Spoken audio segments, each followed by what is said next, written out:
All right, so it is great to be here with you. As I was introduced, my name is Michelle Bauman. I am the director of Y4Life, which is the youth branch of Lutherans for Life. When you have time, feel free to take a look at some of the things that we offer over there. I have the distinct pleasure to work with high school and college youth across the nation, as well as some elementary schools. But every once in a while, I get a chance to talk to a room full of people like you. People who love young people. People who are raising young people. People who have invested their lives in helping young people become the adults that God has called them to be. So thank you for being here today. What we're going to do is we're going to talk a little bit about time. Maybe. Am I going the wrong way? No, I think we're just not right here. Okay. I'll keep on going.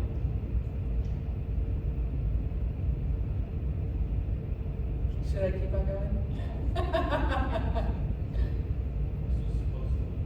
Okay, there we go. There we go. We're good. All right. So we're going to talk a little bit about time. About the truth that you were planned before the beginning of the world. The Bible tells us this.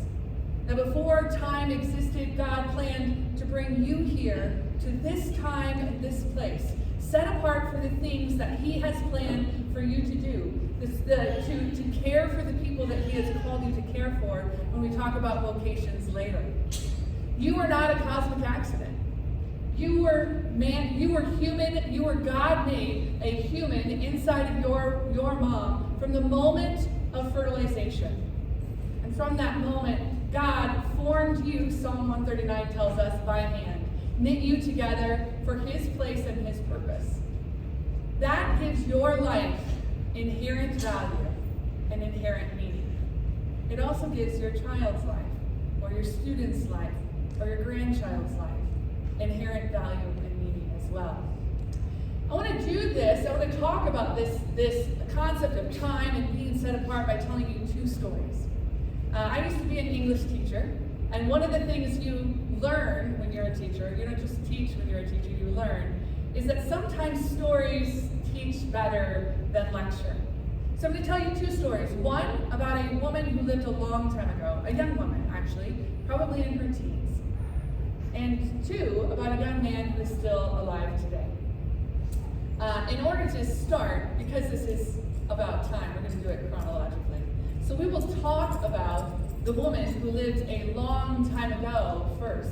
But in order to do so, we've actually got to talk about a man, a king. He lived in 400 BC and his name was Ahasuerus. That's what he was, that's his name in Hebrew. And what Ahasuerus actually means is mighty man. Now, as I tell this story, you may wonder like I do, did he give himself this name? Because the truth is, King Ahasuerus was a little bit of an arrogant guy. Actually, maybe not a little bit. He was also very mighty. He ruled from southern tip of India all the way through the top, Ethiopia. And so he ruled a massive amount of land. Probably the largest kingdom that the world had seen up to that point. He was mighty. He also had a Greek name. His Greek name was Xerxes, and it's a lot easier to say, so I'm going to use that name for the rest of the presentation. But Xerxes, he wasn't mighty because of things that he did. He actually inherited the throne from his father. But he was so wealthy that when he inherited the throne, he was able to throw himself a party where he invited all of his wealthy friends, princes and other people from other lands, to celebrate his reign with him. And that party lasted 180 days. It's a pretty long party. We know that the Bible tells us not only that he threw this party for 180 days, but then after that he decided to one-up himself once more, and he threw another 7-day party where he invited the whole community, right? The poor people, the middle class, they could all come and eat from his table and drink from his cup. And the Bible tells us that when he was very merry on all that wine, he made a decision. Now, if you you and I know that if you are very merry on wine, you probably are not making the best decisions. But at that point, he decided he was going to call his very beautiful wife, Queen Vashti, in for all of his friends to see. He was going to show her off. So he sent 7 eunuchs to go nab Vashti and bring her back, and she was indeed beautiful, but she was not about to be ogled by a bunch of drunken men. She was throwing her own party. She wasn't going to come. So she told the eunuchs, no. Now you can imagine how this message went. They came back to the king and announced the fact that she was not coming, and of course, the kingdom was about ready to fall, right? All of King Xerxes' men, all of his advisors, this was not appropriate, right? If the king says you're going to do something, you do it. So they advised the king, King Xerxes, to get rid of his very beautiful, queenly wife, and he did just that. But here's the problem. King Xerxes needed a wife. And so the very first recorded beauty pageant begins. An edict goes out to all the land, asking for all the virgins to come, the beautiful young virgins to come to the palace to find out if they will become the next queen. And so all of the beautiful young virgins do come. It's a command. And most of them are sent home. But 7 remain. And of those 7, 1 may be chosen to be queen. But first, all 7 will receive a year's worth of prep. They'll be bathed in oils and lotions, and they will be refined, taught how to walk, taught how to be in a space. Is this not working?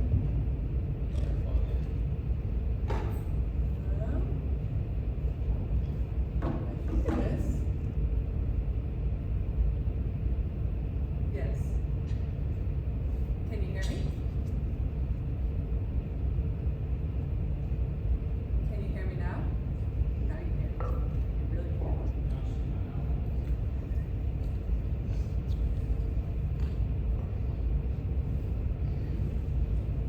Test. Oh, there it is.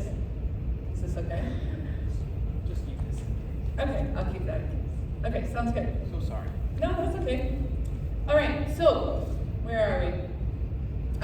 Everyone gets a year, right? And they are prepared, and all of the things that they would need to know if they were queen. And so the year is up, and they are brought in to see the king. And again, one of them may become queen, and that one is Esther.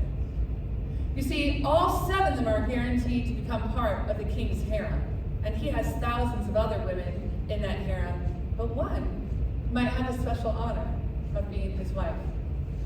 Esther is indeed chosen, and this is the young woman that I want to focus on here. Let's talk a little bit about her to have a little background. See, first of all, we need to know that Esther was faithful. She was a young Jewish woman who wanted to do what was good in the sight of the Lord. And we can imagine that being the wife of a pagan king was probably not on her bucket list for a faithful young woman. And yet, she was found in a society that required her to come to the palace, and for some reason, she was one of the final 7. We also know that she was an orphan, that her cousin Mordecai was raising her after her own parents died, and Mordecai actually worked near the palace. We also know, because the Bible tells us, that she was indeed beautiful. Not only physically, but filled with grace and kindness. She was chosen to be the wife, and soon after, Mordecai overhears an assassination plot. Maybe you remember this. 2 men talking about how they're going to kill King Xerxes. Well, Mordecai knows what he should do. He goes and he tells Esther, and Esther tells the king, and the king's life is saved, and Mordecai is honored. In fact, his deeds, his good deeds, and his name are written in the annals of King Xerxes. King Xerxes, again, remember, he thinks very highly of himself. I don't know what's going on. Okay. All right. This sounds good. I'll try and turn this one off.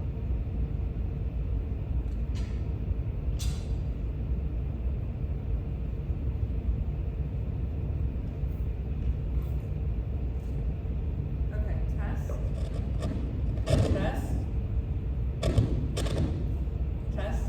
Is that gonna work? Yeah? Okay. All right.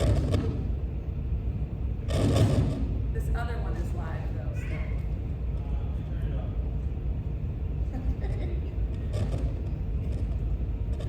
All right, we'll do the best we can. If not, I think I can be loud enough. Okay. We'll see if this works. If not, you let me know. Yes? Apologize for the feedback. Okay, so we know that Mordecai is honored. Now remember that he's written in the annals, right? How many of you know someone who's like writing their life story right now? Yeah, no one does, right? No one does that. But if you believe that your life is so important that everyone should know about it, like Xerxes, then you do, right? About your life in the annals. All right, so we know everything is going swimmingly, right? Everything is going smoothly, and we also know that in stories and in real life, when everything is going smoothly, Satan doesn't like that. And so, something has to go wrong, right? Enter this story's villain, Haman. Haman is a wise man also, but he is also very, very wealthy. So wealthy that when he walks into a room, he decides that he commands everyone to bow to him, except for the king. And everyone does, except for Mordecai. Now this bothers Haman, because Mordecai should be bowing as well. And Haman is so bothered by it that he goes to the seers, to the people who supposedly can tell the future. And though he keeps his game face on and he doesn't let anyone know that it's bothering him, he is ready for revenge. And he goes to the seers and asks when it's time for revenge. And he goes for 11 months until finally the seers say, okay, it is time to set your plans in place. And so that's exactly what he does. He goes and he visits the king, King Xerxes, and he points out that there's this, kind of weird set of people who live in his land. They have dietary restrictions. They observe these holidays, and they only worship one God, unlike all the other people of the land. He recommends to Xerxes that these people be done away with. Now we can imagine Xerxes, he's got a big kingdom, probably doesn't want to get rid of hundreds, if not hundreds of thousands of individuals. But then Haman makes the plan even sweeter. I'll tell you what, I'll give you 10,000 talents for every Jewish life. And so, Xerxes agrees. And an edict is written on the 13th day of the first month of the year, saying that on the 13th day of the 11th month of the year, all Jewish lives are forfeit. This edict goes out across the land. People can take the lands from the Jewish people, they can take the lives of the Jewish people on the 13th day of the 11th month of the year. Mordecai receives this message, and of course, he is concerned. He is a Jew, and so are all his family members, including Esther.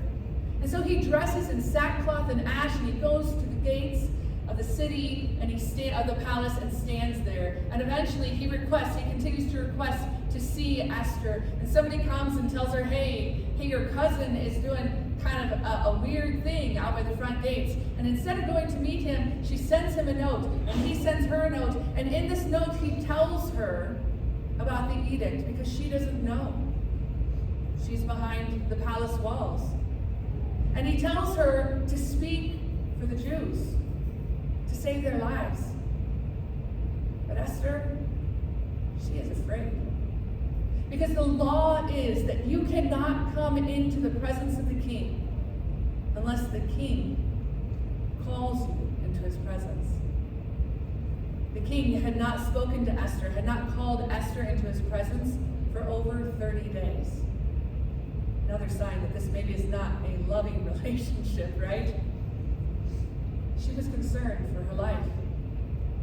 So she wrote Mordecai a note back and said, no, I'm not going to do it. Mordecai replies with a note of his own. He encourages her to be brave, and he says these words: do not think to yourself that in the king's palace you will escape any more than all the other Jews.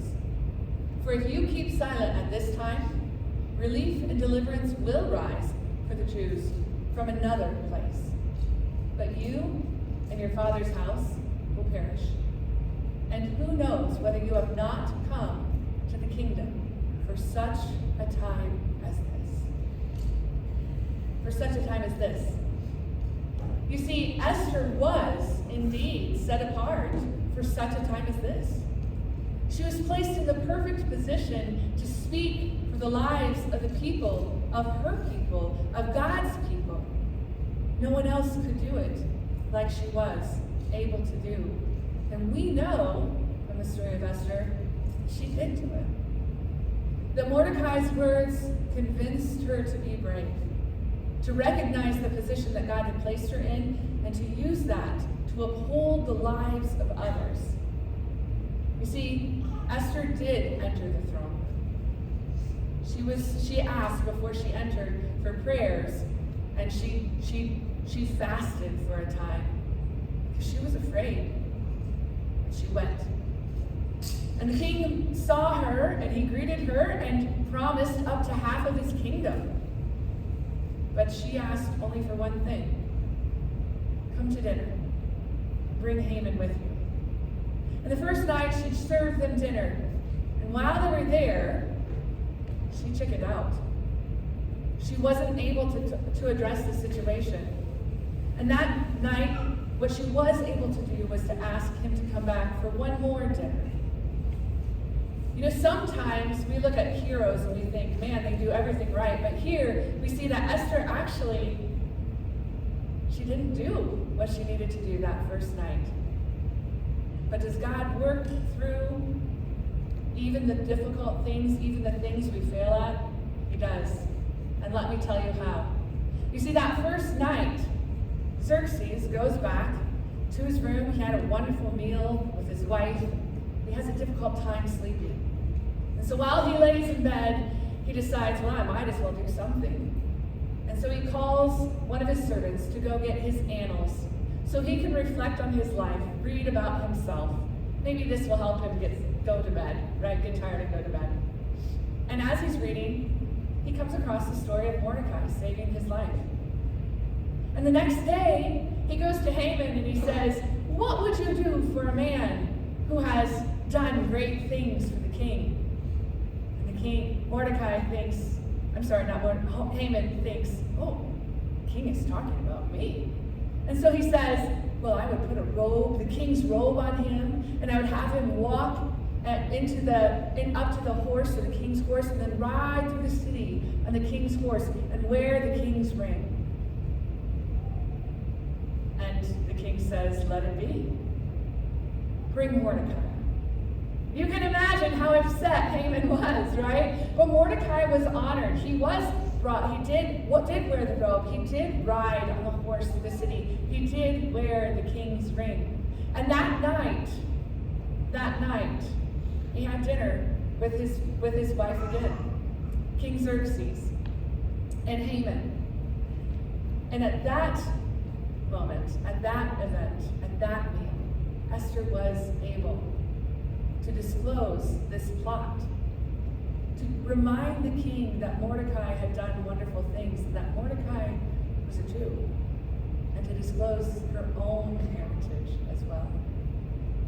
And if you know the story of Esther, you know that this turns out very well for Mordecai and Esther. In fact, that night, the king reverses the edict, and not only protects the Jewish lives, but for those who would put the Jews to death, he brings death Haman is strung up on the gallows that he built in anticipation of hanging Mordecai. This is what we would call, in the English world, poetic justice or irony, right? But in a theological sense, what we see here is that God not only provides for his people, but he does so through the people that he has set apart, through the people who he has placed in the right positions to uphold life. At the beginning of this presentation, I reminded you that you are set apart. You have been placed and planned for this time, for this moment. And God has in store for you opportunities to uphold lives. One of those is the lives of your, or two of those, or however many children, are the lives of your children. You see, you were set apart for them. How do we know that God loves life? Well, it's very clear biblically that every life is valuable. Every life is valuable because it has been created by God, redeemed by Jesus, and has either been called or the Holy Spirit is working to call that individual to faith. These three things are external. They don't have anything to do with how good your son's grades are or how many basketball hoops or basketball points your daughter scores. They have nothing to do with the car that you drive or the money that you bring into your home. Your value actually resides in three things that God has done for you.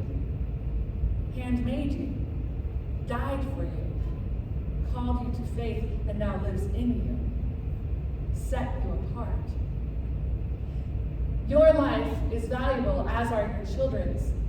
But the truth is, we live in a broken world. And sometimes, because we live in that broken world, we experience life issues. I'm going to share with you the second story, and it's much briefer now. I told you that we would talk about a young woman who lived a long time ago, but also a young man who lives today. That young man happened to have a job at Walmart.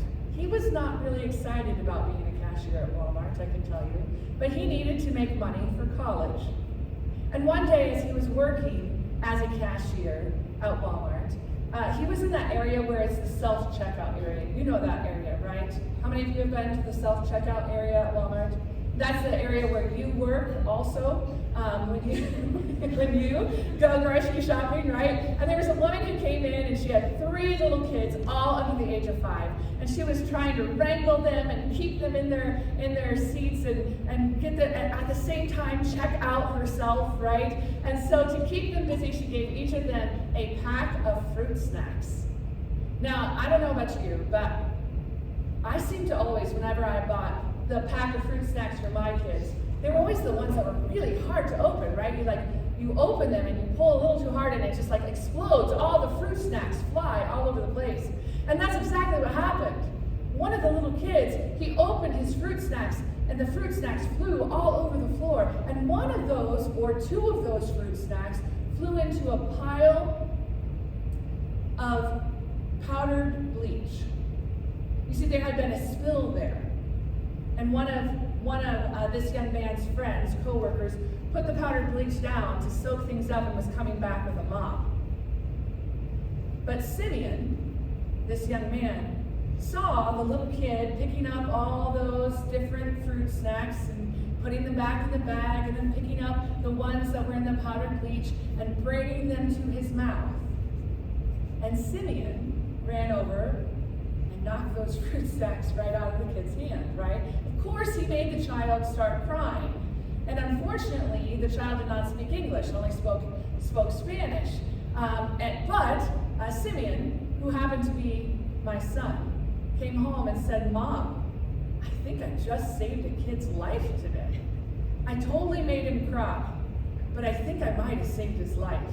And so we talked about life issues and how God placed him right there at that time, even in small things. You see, we're not all Esthers. We're not all queens or kings or princes. We don't have great political clout. Maybe we don't have much clout at all. And yet, God works even through those daily activities. When you feed your children, when you care for them, when you drive them to school safely, you are upholding their lives. Now, I mentioned life issues, and obviously poison would be a life issue, right? But typically, we don't think of poisoning as a regular life issue that we would encounter. And later this morning, we're going to actually look closely at life issues and how to talk about some of those life issues and when to bring them up with our kids. But right now, what I want to do is kind of lay the groundwork. So what is a life issue anyway? Well, life issues happen. We have at Y4Life 4 categories. And these are opportunities for us to intervene, to lean into a child's life or an adult's life to uphold that life. The first time a life issue happens is when there's a possibility of immediate death, especially when choice is involved. I'll give you the example of suicide. Maybe you're aware of the statistics and maybe not.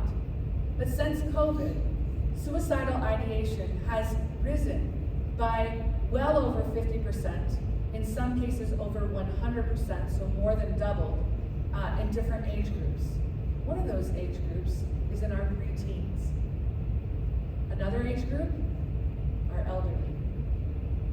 You see, loneliness, which has become an epidemic in America since COVID, often leads to depression, which leads to suicidal ideation. And these are what we would call our bullseye life issues. That if we don't intervene, someone's going to die.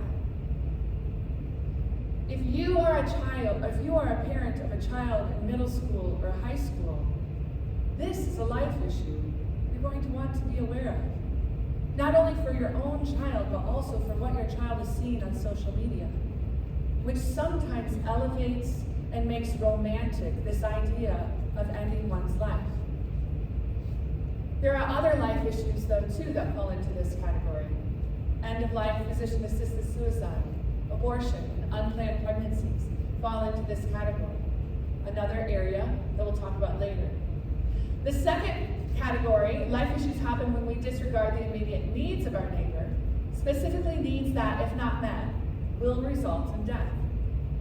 So I have here the example of homelessness. I'm guessing you have homeless in your community. And maybe even you might know families who are struggling to make ends meet. Maybe they're not homeless, but maybe they're hungry. Statistics show that an individual who becomes homeless has an average lifespan of about 7 years if we don't intervene. Turns out, we need home, we need safety, we need warmth and food and insurance and the things that usually come with a home. We need a community to care for us. Interestingly enough, of course, this is not the only life issue that falls into this. Human trafficking falls into this category. Your children are of the age where they are prime targets for human trafficking. Average lifespan of a child who's human trafficked, 7 years. So again, these are life issues that we're going to want to be aware of and to understand what does a groomer look like, right? And I've got some brochures up there that you're welcome to take that kind of explain some of the terminology, but also some things to watch for. The third category, life issues happen when God's plan for life is upended or ignored. One example is divorce. I'm guessing that you know of someone who's experienced a divorce or maybe have experienced a divorce yourself. That life issue actually affects you, but it also affects children. We know long-term studies that divorce affects children in very big ways. And there are things that we can do to uphold life, to uphold our children's lives if you are going through a divorce. So these are, again, life issues that we want to address. And then finally, what other life issues happen? They happen when we promote attitudes or perspectives that undermine the value of life. I've given you the example of the one-child policy. That actually was never a policy in America, it's a policy in China, right? And it's no longer a policy in China, and there's a reason why, but it was a policy in China for many, many years, where you could only have one child. And if you're going to have one child, you want a male or a female? What do you guys think? Male. You're absolutely right. Why? Okay? Because they can work and provide for you, especially as you age. They also carry the family name, right? And so, for many, many years, in fact, more than one generation, we're seeing 2 or 3 generations, abortions were very high in China, especially when a woman found out that she was pregnant with a female.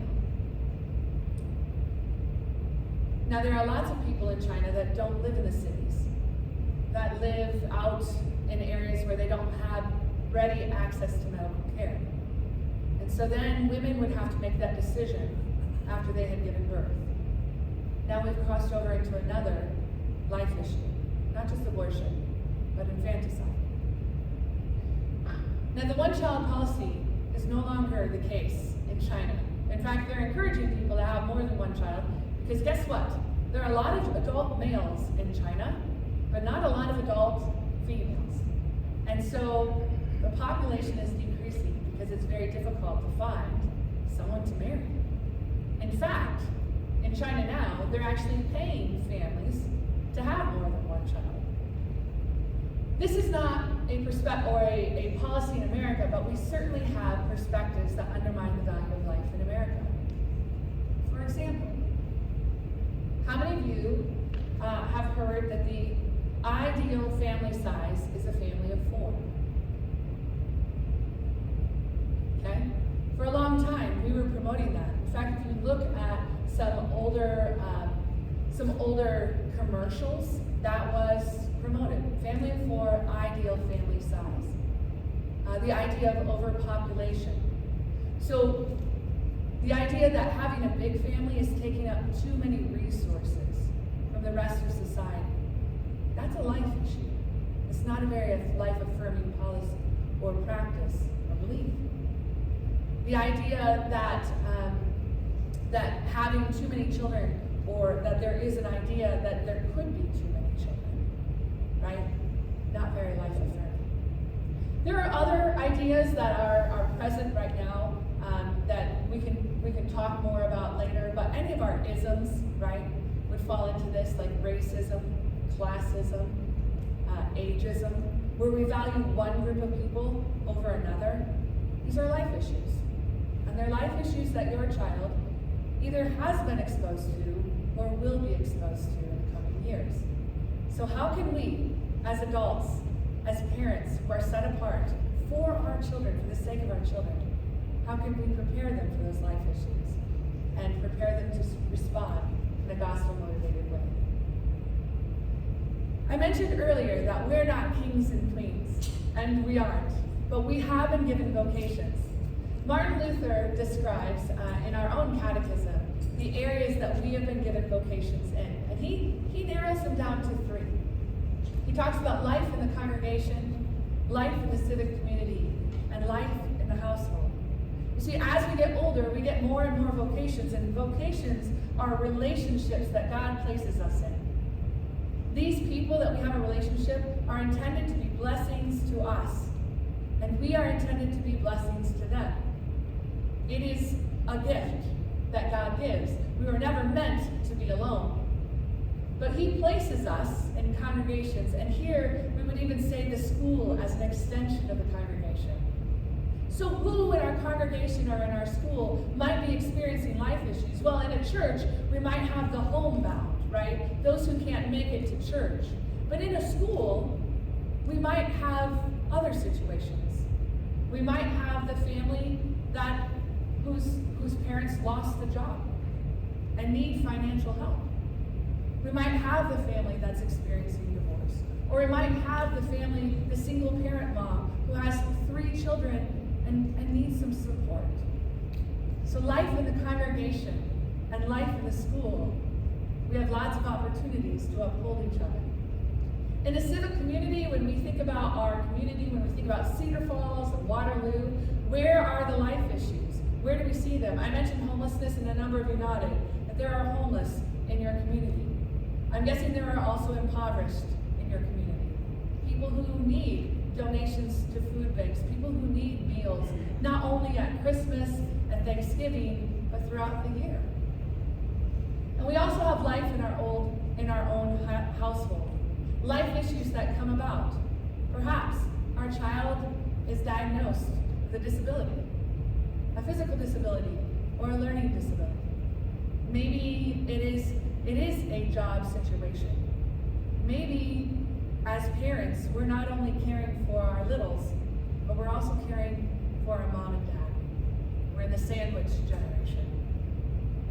There are many different life issues, and God places us in different vocations to uphold lives, but He also equips us. How does He equip us? Well, He equips us, first of all, through His Word and sacraments. So if you are not involved in a congregation, I would encourage you to be, because that is where you're going to get the strength needed to address the life issues that you not only face, but also that your children will be facing. But He also equips through you, through the partners and people He brings into your life, through the administration, through the teachers that He brings into your life, through family. He equips by providing people in your life that can help uphold you just as you uphold them. I'm going to give you, how much time do I have left?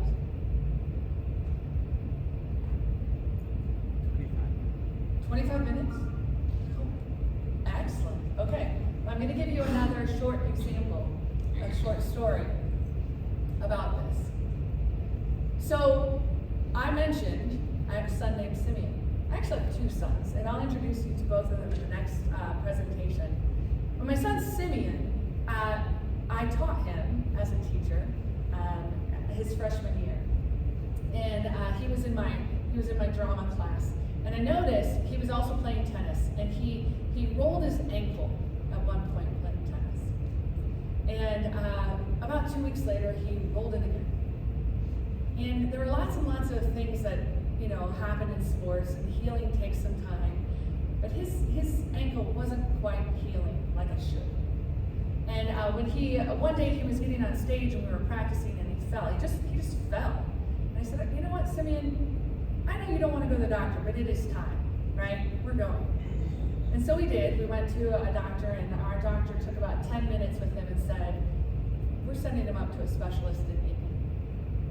And so we went to Indianapolis to the children's hospital up there, and that whole year, his freshman year, he went through a series of tests, very painful tests, to try and figure out what was wrong. Because he was losing the ability to push down, and he was starting to walk with his foot kind of out a little bit to the side, right? He had lost some feeling. And it was not until the end of his freshman year that we found out what it was. It was misspelled genetic code. So it's not something that can be fixed. Something so rare that only 6 people in the United States have it. So Simeon has volunteered his name as the name for the disease, because it doesn't even have a disease, right? It doesn't even have a name. It's a misspelling of genetic code. But at 14, he found out that he would be losing his ability to walk long before his peers. That he would probably be in a wheelchair in his 40s. And you can imagine how devastating that would be for a high school boy who wants to play all the sports and be in all the things, right? But here's how God works in situations like that. Because the truth is, your family, I'm sure, if it isn't facing a life issue right now, will be in the future.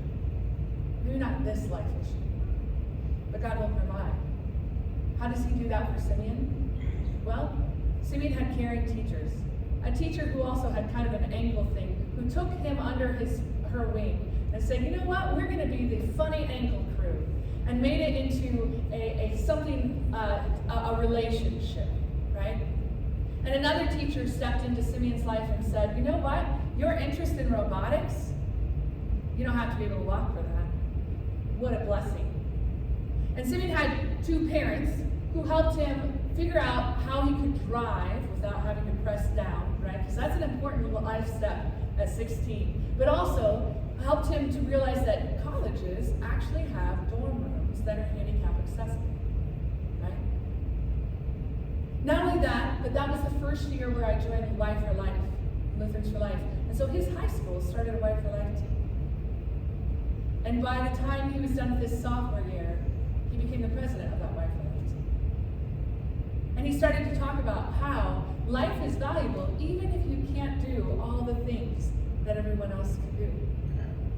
Because it's dependent on those three things God has done for you. He now uses it as a testimony, as a story to uphold the lives of others, to encourage them when they're facing difficulties. That didn't come about in a couple days, right? That took weeks and more than a year, and still now as a 21-year-old young man, he still has some things that he can't do with friends, but also a testimony of what God has done in his life. You see, you were set aside or set apart for such a time as this. God will equip through you and through the people that he brings into your life. He has not left you alone. One of the things I'd love to share with you are some of the materials that we have to support you. Now, over on the table, I'm wondering, if I get off this stage, is it okay? Like, yes? Okay. So I'm going to just hold up some things so you can see them. I told you that most of what we create is for high school and college students, but what I find is that a lot of adults pick up these materials as well. And I want to show you a few of them that would be helpful as you start to address life issues. I'm going to reference this in my second presentation, but this brochure entitled Calvary gives you an idea of how to start conversations with people who might be struggling with a life issue or may actually think of life issues from a different perspective than you do. So Calvary, and I'll teach this acronym during our second session. There's only one word that's a little bit different in here. And then charitable conversations, right? Especially when you're talking about controversial life issues. We also have boxes of things to start talking about life issues with your littles. So I'm guessing, how many of you have high school children in the room? How many of you have middle school children in the room? How many of you have elementary school? Okay, so the vast majority elementary and middle school, right?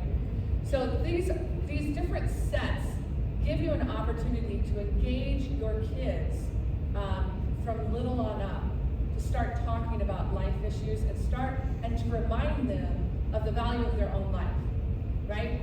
So this later this morning, I'll talk to you about two things we want our child to know. We want to monitor it again and again and again, and one of those is based on their own identity.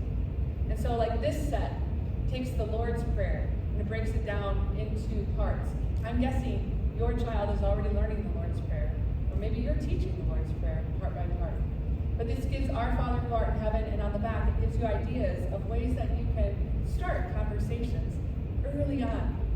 We want to be upholding and talking about life early on with our kids, because they live in a broken world, and they're going to experience brokenness, right? But we, as Christians, we have hope. We have hope not only for this life, but also for the next. So again, this is on the Lord's Prayer. We have one on emotions. How many of you have children who have a very difficult time regulating emotions still? Yep, we've got one here. We have one on words in the church. So lots of things over here. And again, all the resources are free with the exception of the box sets.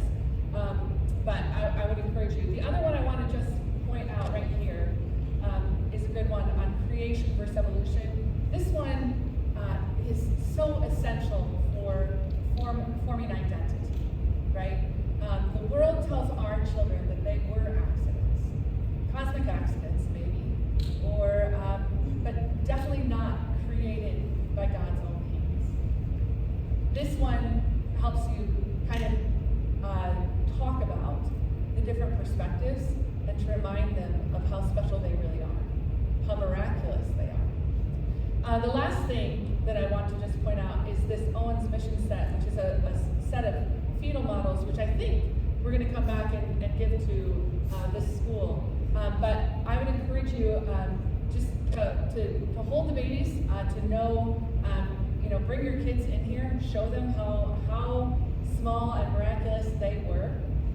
There were already some kids over here, so maybe some of yours have already held the babies.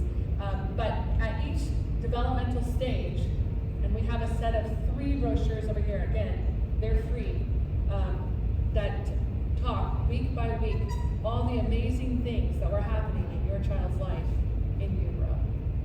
The more we can again convince our children that they have been handmade and that they have been set apart, the better they will be equipped to handle the life issues that come with it. All right, that is all that I have for today, but I did want to open it up for questions in case you had any, and I'll come back up here just so I can see all of you.